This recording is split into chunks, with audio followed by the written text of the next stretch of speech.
السلام علیکم سامعین، حاضر خدمت ہے فرق اشتیاق کے ناول ہم سفر کی اگلی قسط۔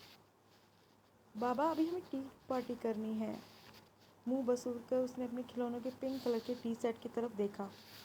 ٹی پارٹی کرنی ہے، مسر اسکول کھیلنا ہے، اسکول سے آ کر ٹیچر بن کر بورڈ پر ABC الف ب لکھنا ہے، مختلف پکچرز بنانی ہے اور اپنی گڑیا کو سامنے رکھ کر اسٹوڈنٹ بنا کر مس بنا کر پڑھانا ہے۔ یہ سارے کھیل خیرت کے لیے نئے نہیں تھے۔ وہ حریم کے ساتھ اس کے پسند کے تمام کھیل کھیلنے کی عادی تھی۔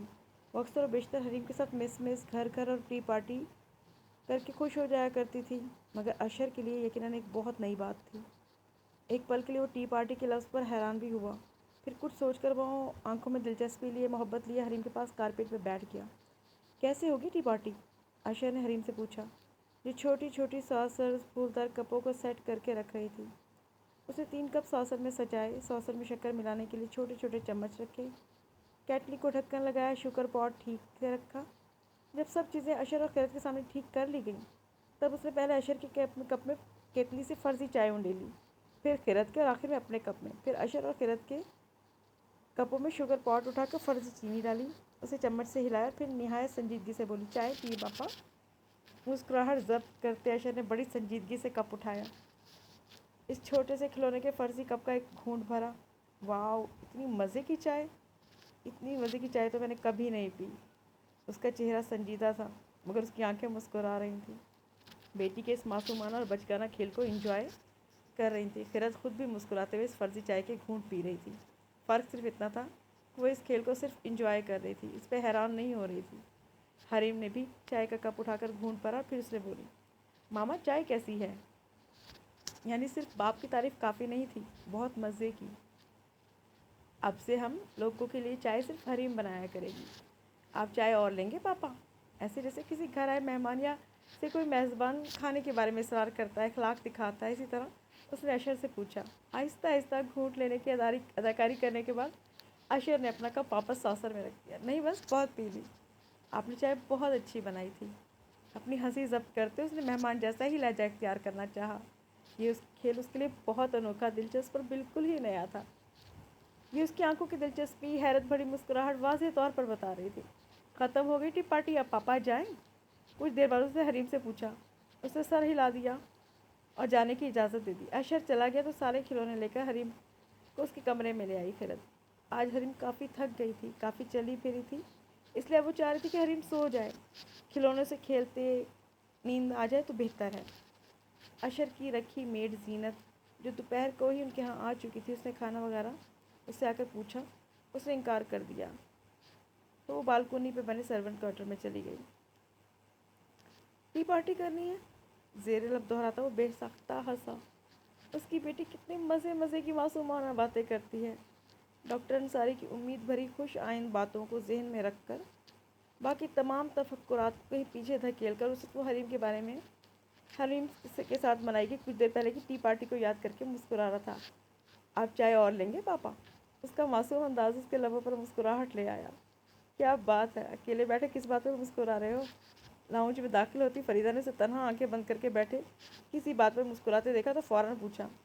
اس نے آنکھیں کھول کر انہیں دیکھا، اس کے لبوں پر موہوم سی مسکراہٹ تھی۔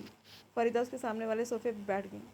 اس کے پیچھے داخل ہونے والی ان کی ملازمہ شاہین کافی کی ٹرے سجائے لے کر آئی تھی۔ ٹھیک ہے تم جاؤ، اسے کافی سرو کرنے سے منع کرتے وہ اشر کی طرف متوجہ ہوئیں۔ وہ مسلسل اپنے گھر سے غائب کیسے رہ سکتا تھا؟ صبح آفس جانے سے قبل وہ ماں سے مل کر گیا تھا اور اب بھی حریم کے ساتھ ٹی پارٹی کو انجوائے کرنے کے بعد ماں کے پاس گھر آیا تھا۔ حریم اگر اسے خود سے دور نہیں جانے دیتی تو بھی اب بیٹی سے ایک پل دور رہنا اس کے لیے مناسب نہیں تھا، ممکن بھی نہیں تھا۔ جب تک حریم کا علاج مکمل نہیں ہوا چاہتا، وہ پوری طرح صحت یاب نہیں ہو جاتی، اس وقت تک ماں کو اپنی بیٹی اور ان کی پوتی سے ملوانا نہیں چاہتا تھا۔ مگر اس دوران وہ ان سے کیا کہہ کے مسلسل گھر سے غائب رہے گا، ابھی تک اسے کچھ سمجھ نہیں آ رہا تھا۔ کچھ نہیں، یوں ہی ایک دوست سے مل کر آ رہا ہوں، اس کی دلچسپ باتوں کو یاد کر کے ابھی تک ہنسی آ رہی ہے۔ فریدہ نے بغیر شکر ملائے کافی کا کپ اس کے آگے رکھ دیا۔ اس کی دلچسپ باتوں کو یاد کر کے ابھی تک ہنسی آ رہی ہے، فریدہ نے چلو جس کی وجہ سے صحیح، کم از کم میرے بیٹے کی مسکراتی شکل تو دیکھنے کو ملی، میں تو ترس گئی تھی تمہیں مسکراتا اور خوش دیکھنے کے لیے۔ آپ بلا وجہ فکر کرتی ہیں ممی۔ اللہ کا شکر ہے میں بہت خوش، بہت مطمئن ہوں۔ اس نے مسکرا کر انہیں اطمینان دلایا، اور یہ مسکراہٹ مصنوعی نہیں تھی، یہ بہت سچی مسکراہٹ تھی۔ زلزلے سے متاثر ہونے والی عورتوں اور بچوں کے لیے ہم کچھ چیریٹی شوز اور ان کی مدد کے لیے فنڈ ریزنگ کے لیے مختلف طرح کے پروگرام ملک کے دوسرے تمام شہروں میں کروا رہے ہیں۔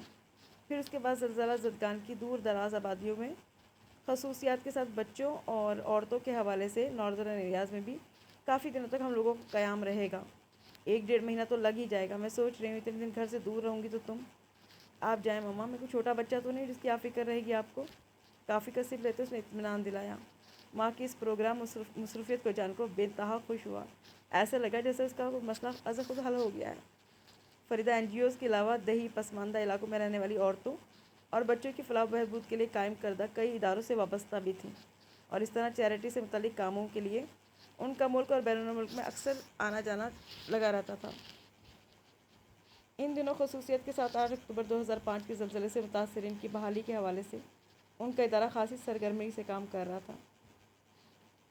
بصیرت حسین کی طبیعت خراب تھی، وہ اسپتال میں داخل تھے۔ دن میں فریدہ اور خیرت ان کے پاس ہوتی تھیں اور رات میں وہ ان کے پاس ہوتا تھا۔ اس رات بھی وہ ان کے پاس تھا۔ وہ بیڈ پہ بہت بیمار، بہت نڈھال لیٹے تھے۔ وہ اس کے سرہانے بیٹھا اس کا سر دبا رہا تھا تاکہ انہیں نیند آ جائے۔ سانس کی تکلیف تو انہیں رہتی ہی تھی، اس بار طبیعت ذرا زیادہ بگڑ رہی تھی۔ اشر، انہوں نے نخیف آواز میں پکارا۔ جی ڈیڈی۔ اشر، پتہ ہے میری کتنی زندگی بچی ہے؟ میں کچھ باتیں تم سے۔ کیا ہو گیا آپ کو ڈیڈی؟ اتنی معمولی سی بیماری میں ہمت آ رہے ہیں؟ آپ کو کچھ نہیں ہو رہا، ابھی آپ نے بہت سالوں زندہ رہنا ہے انشاءاللہ۔ اشر، میری بات سنو بیٹا، تم سے کچھ باتیں کرنا چاہتا ہوں، اور جو کچھ کہنا چاہتا ہوں مجھے کہنے دو۔ وہ اس کی بات نظر انداز کرتے ہوئے دوبارہ بولے۔ پھر ایک پل کا توقف کر کے انہوں نے دھیمی آواز میں آہستہ آہستہ بولنا شروع کیا۔ اشر، میرے بعد میری جگہ تم سنبھالو گے، گھر میں بھی، آفس میں بھی۔ تمہیں بزنس میں میرے مشوروں کے بغیر تنہا تمام فیصلے کرنے ہوں گے۔ اور تمہاری بہنیں، بیٹا میری طرح بہنوں سے غافل نہ ہو جانا۔ بھائیوں پر بہت مان ہوتا ہے بہنوں کو۔ وہ بغیر مداخلت کی خاموشی سے ان کی باتیں سن رہا تھا۔ وہ کمزور آواز میں آہستہ آہستہ سے نصیحت کر رہے۔ اشر، خیرت کا بہت خیال رکھنا۔ خیرت بہت معصوم اور سادہ ہے، اب اس دنیا کی کوئی سمجھ نہیں ہے۔ تم سمجھدار ہو، میچیور ہو۔ اگر اس سے کبھی کوئی غلطی ہو جائے تو اس کی سادگی اور معصومیت جان کر اس کی غلطی کو نظر انداز کر دینا۔ اس کے پاس میکے کا سہارا نہیں ہے، اسے یہ احساس کبھی نہ ہونے دینا۔ اشر، میں نے اپنی مرتی بہن کو وعدہ دیا ہے کہ اس کی بیٹی کا ہمیشہ تحفظ دوں گا، بیٹی کو خوشیاں دوں گا، اور میرا ہر وعدہ تم نے نبھانا ہے۔ انہوں نے اس کے سر پر ہاتھ رکھا اور اس کا ہاتھ اپنے ہاتھوں میں کانپتے ہوئے ہاتھوں میں لے لیا۔ آپ کیسی باتیں کر رہے ہیں ڈیڈی؟ آپ جانتے ہیں میں خیرت سے بہت محبت کرتا ہوں، وہ میری بیوی ہے، میں کیوں اس کا خیال نہیں رکھوں گا؟ تم پر تو پورا یقین ہے بیٹا، پورا بھروسہ ہے۔ بس خیرت کی معصومیت سے ڈرتا ہوں۔ دراصل اس نے ماں کے ساتھ ایک بہت بند، بہت محدود اور سادہ زندگی گزاری۔ ڈرتا ہوں کبھی کوئی اس کی سادگی کا ناجائز فائدہ نہ اٹھا لے۔ اشر، وہ بالکل کچی مٹی کی طرح ہے ابھی، تم جس سانچے میں ڈھالو گے اسے ڈھل جائے گی۔ اسے دنیا کی سمجھ نہیں ہے بیٹا، اسے اعتماد سے جینے کا کرینہ سکھانا بیٹا۔ اس کے ہاتھ کو اپنے ہاتھوں میں دبائے وہ کچھ پل خاموش ہوئے، پھر ایک گہری اداسی بھری سانس بھر کر، اللہ جب تمہیں اولاد کی نعمت سے نوازے تو وہ میرا پوتا ہو یا پوتی ہو، اسے میری، اس کے دادا کی طرف سے پیار ضرور کرنا، اسے بتانا کہ اسے دادا بہت پیار کرتے تھے۔ اشر ان کی باتوں سے پریشان ہو گیا، مگر اس کا خیال تھا کہ بیماری کی وجہ سے ڈپریس ہو گئے ہیں۔ 7 دن اسپتال میں رہ کر انہوں نے بڑی خاموشی سے رخصت لی تھی۔ خیرت اور اشر کی شادی کو ابھی صرف 7 ماہ ہوئے تھے۔ شاید انہیں اپنی اکلوتی بہن سے اتنی والہانہ محبت تھی کہ اس کی موت کے کچھ مہینوں بعد ہی خود اس کے پیچھے پیچھے دنیا سے ناتا توڑ گئے تھے۔ جانے والے چلے جاتے ہیں لیکن زندگی تو چلتی رہتی ہے۔ ماں کو، بہنوں کو، خیرت کو سہارا دیتے، سنبھالتے، وہ اپنا ہر غم اپنے اندر اتارتا رہا تھا۔ اپنے باپ کے اسٹیبلش کیے ہوئے بزنس، ان کی بنائی یہ عزت، یہ ساکھ، یہ وقار، اسے سب کچھ سنبھالنا تھا۔ اس نے اپنے کاندھوں پہ آئی ہر ذمہ داری کو پوری ذمہ داری کے ساتھ قبول کر لیا تھا۔ آخر اس کی کوششیں کامیاب ہو گئیں۔ وہ ماں اور خیرت دونوں کو ان کے پہلے والے معمولات زندگی کی طرف لے آیا۔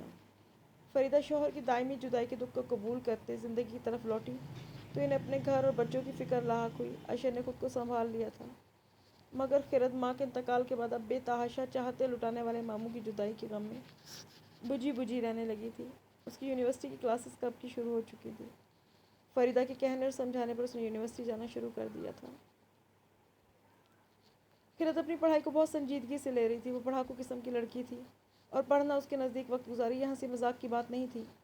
اشر کے ساتھ باتوں میں اب وہ کیمپس لائف اور اپنی پڑھائی کو زیادہ موضوع گفتگو بنائے رکھتی تھی اور ان کی دلچسپی کو دیکھتا، ان کی ہر بات کو دلچسپی سے ہی سنتا تھا۔ بصیرت حسین کے بعد خرد فریدہ کے لیے پہلے سے بھی اور زیادہ قریب ہو گئی تھی۔ یوں لگتا تھا جیسے ماموں کے رشتے کی کمی بھی فریدہ کے ساتھ اپنے رشتے کو مزید مضبوط بنا کر پوری کرنا چاہتی تھی۔ اس شام اشر آفس سے گھر واپس آیا تو خضر آیا بیٹھا تھا۔ فریدہ اور خرد بھی وہیں بیٹھی تھی۔ سب کو لان میں دیکھ کر وہ بھی وہیں چلا آیا۔ آپ کی بیگم سے لیکچر لیے تھے صبح یونیورسٹی میں، انہوں نے دھمکی دی تھی کہ انہیں اپنے لیکچر آج کی تاریخ میں واپس بھی چاہیے، صبح وہی لوٹانے حاضر ہوا ہوں۔ اس سے ہاتھ ملانے کے لیے کھڑے ہوتے خضر نے کہا۔ وہ خضر کی بات پر مسکراتا خرد کے برابر والی کرسی پر بیٹھ گیا۔ ہماری بیگم ہیں ہی اتنی ذہین، ان کے لیکچر، ان کے اسائنمنٹس کی ڈیمانڈ نہیں ہوگی تو اور کس کی ہوگی؟ اس نے فخریہ نگاہوں سے خرد کو دیکھتے ہوئے کہا۔ وہ چہرے پہ دلکش سی مسکران لیے بیٹھی تھی۔ بات تو خیر آپ کی ٹھیک ہے، ڈپارٹمنٹ میں خاتون اپنی ذہانت کے حوالے سے خاصی پاپولر ہو چکی ہیں۔ کچھ خرانٹ قسم کے ٹیچر جو ہمارے سلام کا محض جواب بھی سر ہلا کے دیتے ہیں، ان کے ساتھ باقاعدہ لمبی چوڑی گفتگو کرتے پائے جاتے ہیں۔ اپنی تعریفوں پر مسکراتی خرد ان کے لیے چائے بنانے لگی۔ اس کی آمد سے قبل وہ لوگ چائے پی رہے تھے۔ میز پر چائے اور ہلکے پھلکے اسنیکس موجود تھے۔ خرد نے چائے کا کپ اس کی طرف بڑھایا۔ خضر عالم کے ساتھ اس کی براہ راست تو کوئی رشتہ داری نہیں تھی۔ وہ اشر کی خالہ زرین اجمل کی نند کے یاسمین کا بیٹا تھا اور زرینہ کے حوالے سے ان لوگوں کے ساتھ ان کی اچھی بڑی واقفیت اور دوستی تھی۔ خضر پاکستان میں اپنی تعلیم کے سبب رہ رہا تھا، ورنہ اس کی پوری فیملی کویت میں سیٹل تھی۔ اس کے والد کی وہاں ملازمت تھی۔ مزید تعلیم حاصل کرنے کے لیے وہ پاکستان آ گیا تھا۔ اب گزشتہ 2 سالوں سے یہیں رہ رہا تھا۔ یہاں اس کی رہائش ایک کرائے کے اپارٹمنٹ میں تھی۔ تنہا رہتا تو اپنے ماموں مومانی یعنی زرینہ اجمل کے گھر اس کا بہت زیادہ آنا جانا رہتا تھا اور زرینہ کے حوالے سے ان لوگوں کے گھر بھی آیا جایا کرتا تھا۔ 22-23 سال کا وہ ایک بہت خوش شکل، ہینڈسم اور زندہ دل قسم کا لڑکا تھا۔ وہ یونیورسٹی میں خرد کا کلاس فیلو تھا۔ خرد کو یونیورسٹی جاتے 1 مہینہ ہو رہا تھا اور اس 1 مہینے کے دوران خضر پہلے بھی 2-1 مرتبہ خرد سے کوئی کتاب مانگنے یا اسے لیکچر اسائنمنٹس وغیرہ کے لینے یا واپس کرنے کے لیے گھر آ چکا تھا۔ خرد کا اپنے 3 دوستوں کا گروپ بن گیا تھا، خرد، سامیہ، ندرت۔ اشر چونکہ اکثر صبح میں خرد کو یونیورسٹی ڈراپ کر دیا کرتا تھا اور ایک بار اس کی سہیلیوں کی فون کالز بھی ریسیو کی تھی، اس لیے اس کی دونوں سہیلیوں سے اس کی واقفیت اور سلام دعا تھی۔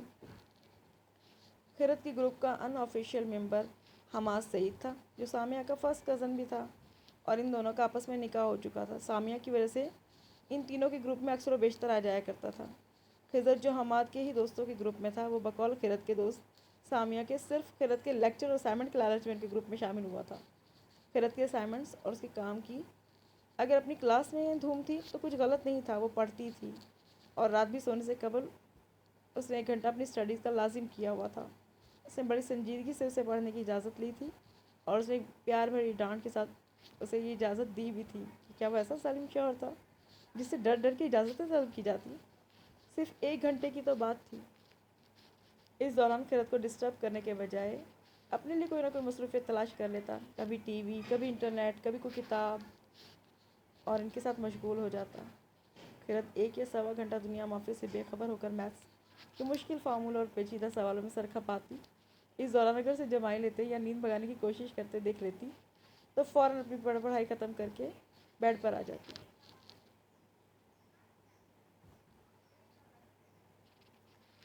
وہ ایک میٹنگ کے سلسلے میں اسلام آباد گیا تھا۔ صبح سویرے وہ چلا گیا تھا، واپسی بھی اس کی اسی رات ہو گئی تھی۔ اسے ایئرپورٹ سے گھر پہنچتے پہنچتے 1 بج چکا تھا، لیکن اس وقت ایڈیکیٹس اور مینرز اور کرٹسی وغیرہ جیسی چیزوں کے مظاہرے کا قطعاً کوئی موڈ نہیں تھا، اس لیے وہ اپنے بیڈ روم میں خاصا ہنگامہ خیز انداز میں داخل ہوا تھا۔ سب سے پہلے کمرے کا دروازہ اس نے خوب زوردار آواز کے ساتھ کھولا اور پھر اسے پیچھے بند خاصے دھماکے دار انداز میں کیا۔ خرد دائیں جانب کروٹ لیے چہرے کے نیچے ہاتھ دبائے بے خبر سو رہی تھی۔ یوں بے خبری کی گہری نیند میں سوتی مزید حسین لگ رہی تھی۔ اس کا دل چاہا کہ وہ ایک پل کے لیے جاگ جائے۔ اس نے بریف کیس سے اپنا دیگر سامان خاصے دھماکے دار اور خوب شور کے ساتھ میز پہ رکھا۔ ان دھماکہ خیز آوازوں میں سے ایک پل میں اسے جگا دیا۔ نیند سے بوجھل مندی مندی آنکھوں سے اپنے گرد ہوتے شور شرابے کو سمجھنے کی کوشش کر رہی تھی۔ لڑکی، تمہیں نیند بہت آتی ہے؟ جوتے اتار کر اسے لاپرواہی سے دائیں بائیں پھینکے، کوٹ اور ٹائی سے خود کو آزاد کیا۔ ان دونوں چیزوں کو صوفے پہ اچھالتا وہ لباس تبدیل کرنے کی زحمت کیے بغیر بیڈ پر اس کے برابر گرنے والے انداز میں لیٹ گیا۔ وہ پوری طرح جاگ چکی تھی۔ اس نے ایک نظر گھڑی پر دیکھا۔ رات کے 1 بجے ہر شریف آدمی کو نیند آتی ہے اور میں اتنی اچھی نیند سو رہی تھی، مجھے اٹھا دیا۔ وہ اپنی نیند خراب کیے جانے پر کچھ ناز بھری خفگی سے منہ پھلا کر بولی۔ شوہر گھر واپس آئے تو نیک بیویوں کا یہ فرض ہوتا ہے کہ اس کے استقبال کے لیے چاق و چوبند جاگ ہی رہیں۔ اس کی خفگی سے متاثر ہوئے بغیر شاہ نے بے نیازی سے بولا، شوہر صاحب کی واپسی کا ٹائم بھی تو ذرا معقول ہو، ہمیں صبح یونیورسٹی جانا ہے، اس کے لیے ہمیں جلدی اٹھنا ہوگا، اس لیے فی الحال آپ کی ہر قسم کی خدمت سے معذرت چاہتے ہیں۔ اس کے لہجے سے مکمل ہم آہنگ بے نیازی بھرے انداز میں بولی، لبوں پر مسکراہٹ چھپائے بظاہر بے حد سنجیدگی سے۔ یونیورسٹی کے ماحول، اساتذہ اور کلاس فیلوز میں اس کی ذہانت کے حوالے سے تبصروں نے اس کی شخصیت کو مزید نکھار دیا تھا۔ اگر اب کسی کے سامنے کوئی اس کے سامنے بڑے بڑے بیوروکریٹس، انڈسٹریلسٹ یا مغرور سے مغرور ماڈرن سے ماڈرن لوگ بھی آ کے کھڑے ہو جاتے تو پورے اعتماد کے ساتھ اپنی شخصیت، اپنے فیملی بیک گراؤنڈ، کسی بھی چیز پر ذرا بھی کانشیس ہوئے بغیر اطمینان کے ساتھ ان کی باتوں کا جواب دیا کرتی تھی۔ اشر کے ساتھ بھی اپنے شرمیلے انداز کو ترک کر کے تھوڑی سی بولڈ ہوئی تھی۔ اگر وہ شرارت میں سے چھیڑنے کی کچھ کہہ رہا ہوتا تو اس کے پاس اکثر بڑے زبردست قسم کے جوابی جملے سننے کو ملتے۔ اسے اس کی بے تکلفی، بے ساختگی، حاضر جوابی کو بہت انجوائے کرتا تھا۔ آپ جب کل یونیورسٹی کو دوپہر گھر واپس آئیں گے اس وقت سو جائیے گا، فی الحال تو آپ کو کوئی سونے نہیں دے گا، وہ اسی انداز سے بولا۔ اتنی گفت و شنید کے بعد نیند تو ویسے بھی مکمل طور پہ بھاگ چکی تھی، مگر وہ احتجاجاً اسے گھور رہی تھی۔ مگر محبت اور جنگ میں سب جائز ہے۔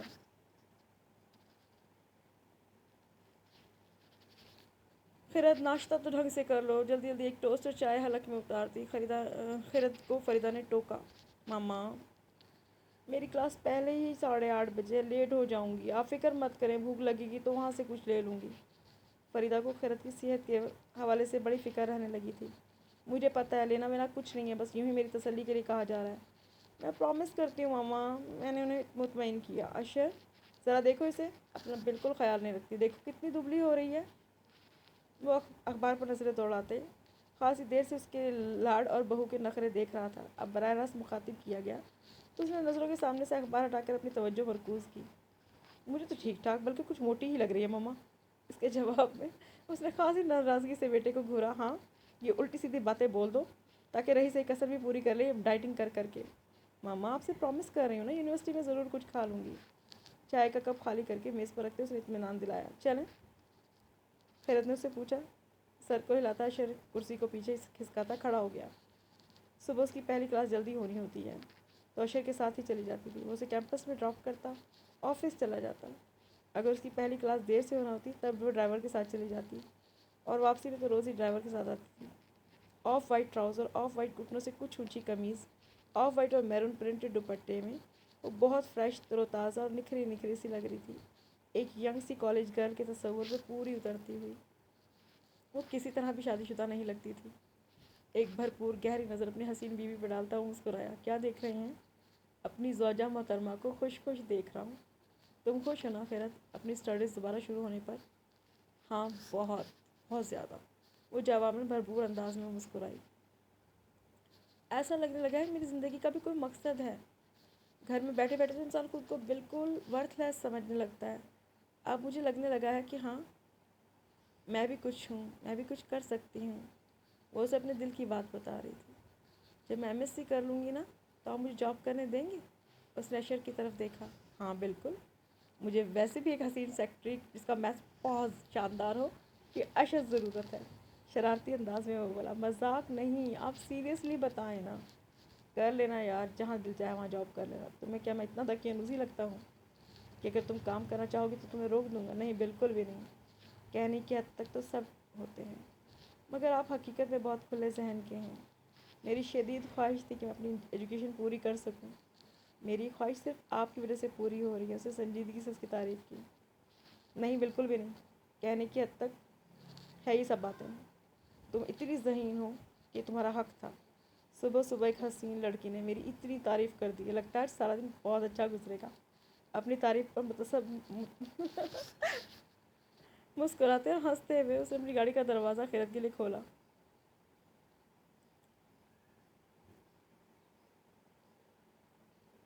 اللہ، یہ بینومیکل تھیورم سے آخر ایکسپینڈ کیوں نہیں ہو رہا؟ خیرت جھنجھلائے انداز میں خود کلامی نے بولی۔ اللہ میاں سزا دے رہے ہیں، شوہر بیچارہ اکیلا بور ہو رہا ہے، اسے اگنور کر کر کے پڑھائیاں کی جا رہی ہیں، تو سزا تو فوراً ملتی ہے۔ اس نے کتاب میں کسی سوال کو گھورتی خیرت کو چھیڑا۔ وہ بیڈ پر بیٹھی ریاضی کے پیچیدہ سوالات حل کر رہی تھی۔ چھٹی کا دن تھا۔ ناشتے کے بعد اپنے گارڈن کی خبر گیری کرنے کے بعد وہ وہیں بیڈ پر لیٹا مسلسل اس سے باتیں کر کر کے تنگ کر رہا تھا۔ یہ ڈاکٹر اور یس بھی نا آسان کوسچن کلاس میں خود کروا لیتے ہیں، اور اس ایکسرسائز کے ٹیڑھے میڑھے خطرناک سوال ہمارے لیے چھوڑ دیے۔ اس کے تنگ کرنے سے پریشان ہو کر اس سے رخ موڑ کر بیٹھ گئی۔ اس کی پشت اشر کی طرف تھی۔ وہ اس کے بالکل پیچھے لیٹا ہوا تھا اور لیٹے لیٹے ہاتھ بڑھا کر اس کے بالوں کو کلپ سے آزاد کر دیا۔ اچھے خاصے سمٹائز کے جوڑے میں بندھے ہوئے بال کھل کر اس کی پشت پر بکھر گئے۔ بالوں کو چہرے پر بکھراتے اس کی خوشبو خوب گہری سانس میں اپنے اندر اتارتے ہوئے، خیرت تمہارے بالوں کی خوشبو لاجواب ہے، شیمپو کون سا یوز کرتی ہو؟ اتنے سافٹ اور مدہوش کر دینے والی خوشبو، واہ، نشہ ستاری ہو جاتا ہے اس خوشبو سے۔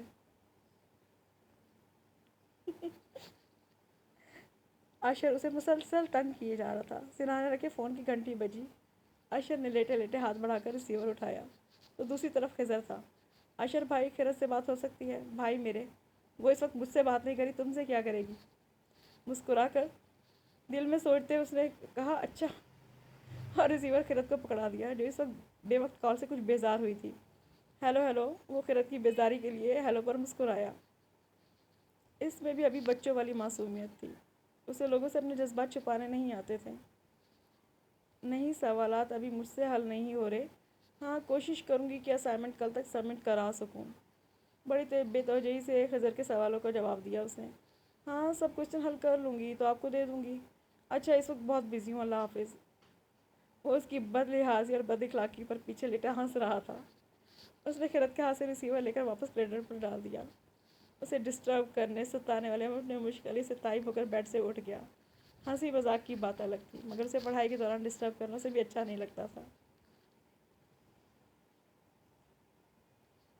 رات کو کافی دیر سے گھر واپس آیا۔ حریم کو سلاتے سلاتے خود اس کی آنکھ بھی لگ گئی تھی، مگر اپارٹمنٹ کے مین دروازے کا لاک کھلنے کی آواز پر اس کی آنکھ کھل گئی۔ اشر اپنے پاس موجود چابی سے دروازہ کا